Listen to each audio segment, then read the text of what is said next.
Good morning, everyone. This is Srikant Rajan. Welcome to Stock Market Podcast from MPIinvest.com, the only community where you get guided assistance to invest in stock market, bonds, mutual funds, fixed deposits, and all kinds of insurance. If you're not a part of this amazing community yet, visit our website MPIinvest.com to join the free investment community. Coming to stock market yesterday, the rally continues despite the weakness in global market. So in fact, we did have a lot of the global cues coming in, which was not that good yesterday. Especially Nancy Pelosi, the speaker from US, besting Taiwan, so which was creating friction between China and US. And apart from that, we could also see the US market kind of weak day for yesterday. But then, after all that, the power in Nifty and the dream rally in Nifty just continues to go on and on and on. In fact, if you looked at the market yesterday, the Nifty did open at a very cautious level of 17,349, but then from there it was a mixed kind of consolidation that we could see till almost 3 o'clock. But then in the last 1 hour, or I would say the last 45 minutes, is what we could see a huge rally, a huge buying by institutionals. I would say definitely the FIIs who bought big. And we could see the Nifty closing almost close to 17,400. So you know that 17,400 was a major resistance, but then looks like it's all going to get broken. The way the FIs are buying continuously and the way the global markets are turning right now, we might see yet another big gap up today. Yes, a big gap up is expected, and we are seeing open which could be close to even 17,500. That means the 17,400 resistance would be broken immediately with the gap up. So that's something that we need to watch out. So as we have been seeing of late, every major resistance was broken with the gap up, and still the market rally continued. So that's the kind of power in Indian stock market. Majorly because of the only thing that we have discussed earlier also is nothing but the FIIs who finally decided to buy in India as they find the valuations really good in India. So that's exactly the reason, and I'm sure all of you who had averaged your holdings or had bought some stocks during the market fall should be sitting with some amazing profits already in your portfolio. So that's something really looking good. So if you look at the US markets yesterday, the US markets did close in a big green. Nasdaq was up by 2.59%, S&P 500 up by 1.56%, and Dow Jones up by 1.29%. So it is a big rally in the US yesterday. And if you look at India, of course, the rally was powered by FIIs. FIIs bought for 765 crores, while the DIIs sold for 518 crores.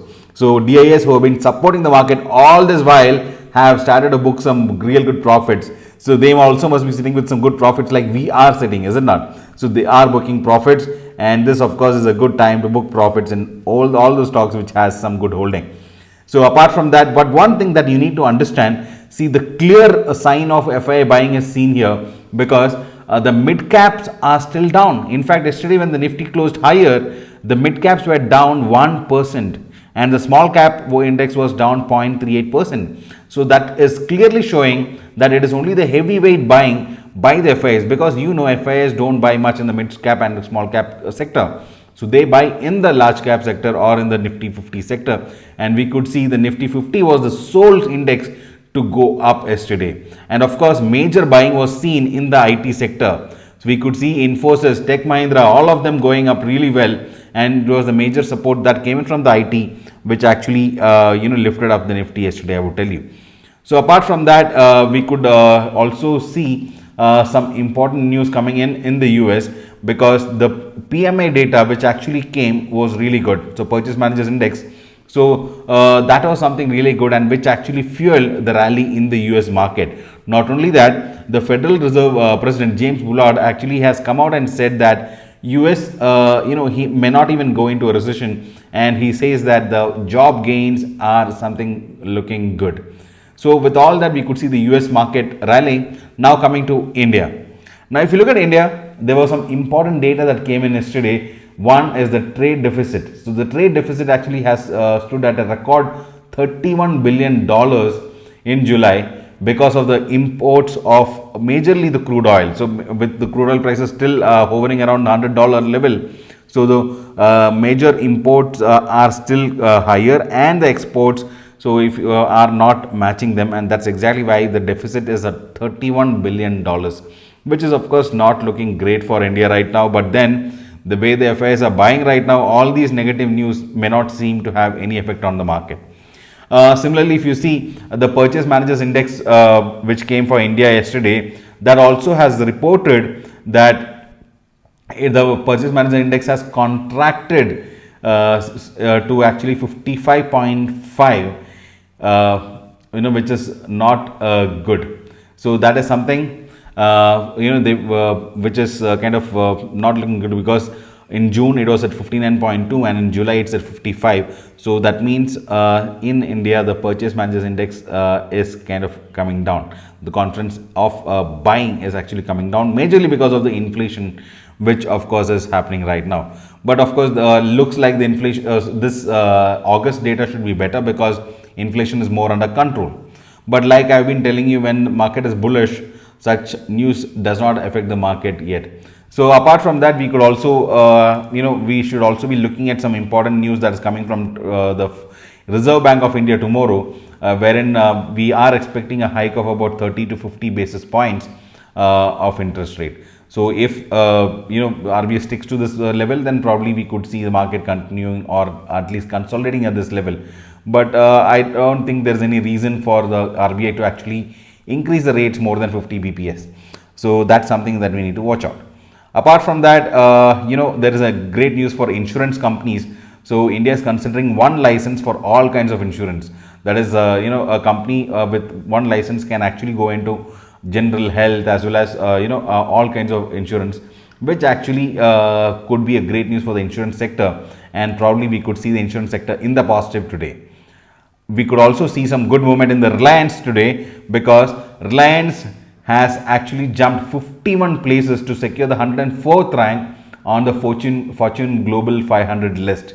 So of course Reliance has been moving places, and of course we could see Reliance on a positive movement already in the last few days. So we should see something good there. L&T is in news, as they are investing 7,000 crores in Vadodara over the next 5 years for an IT park being set up there.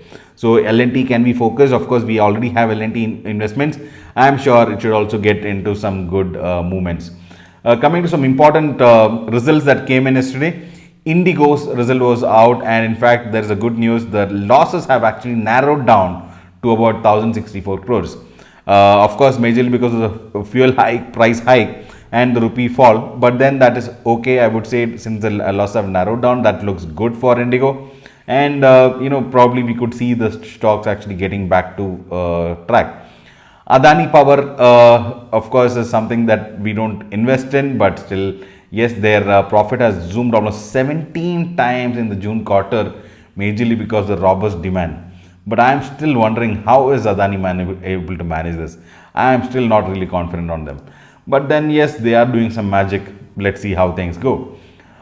Brigade Enterprises, which we have been talking about for some time, has actually come out with very strong results, and we could see the stock almost jump 8%. Yes, so that's also a stock in our radar. We will plan an entry soon. MOIL also could could be seen the price soaring upwards after they also reported a great profit growth in the first quarter. Voltas fell almost 4% after the company reported lower than estimate earnings, and that's something okay, I would say, because this could be an opportunity to enter. Because Voltas, one thing that I can tell you is the market share of the AC for Voltas has actually been growing in the past few quarters.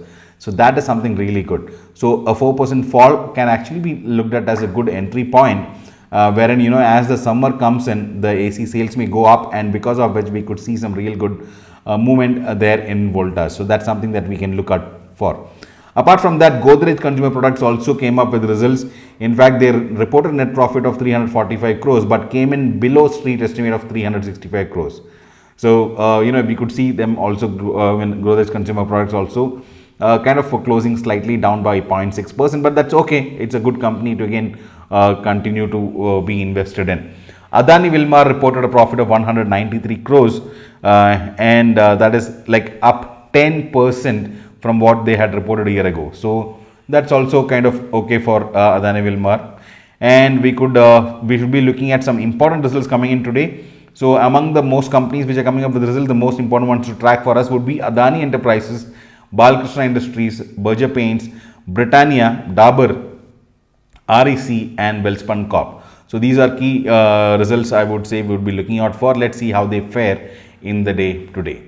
Apart from that, if you look at the Asian markets today, of course, with the US markets closing in such a big green, we could see a lot of positivity in the Asian markets as well.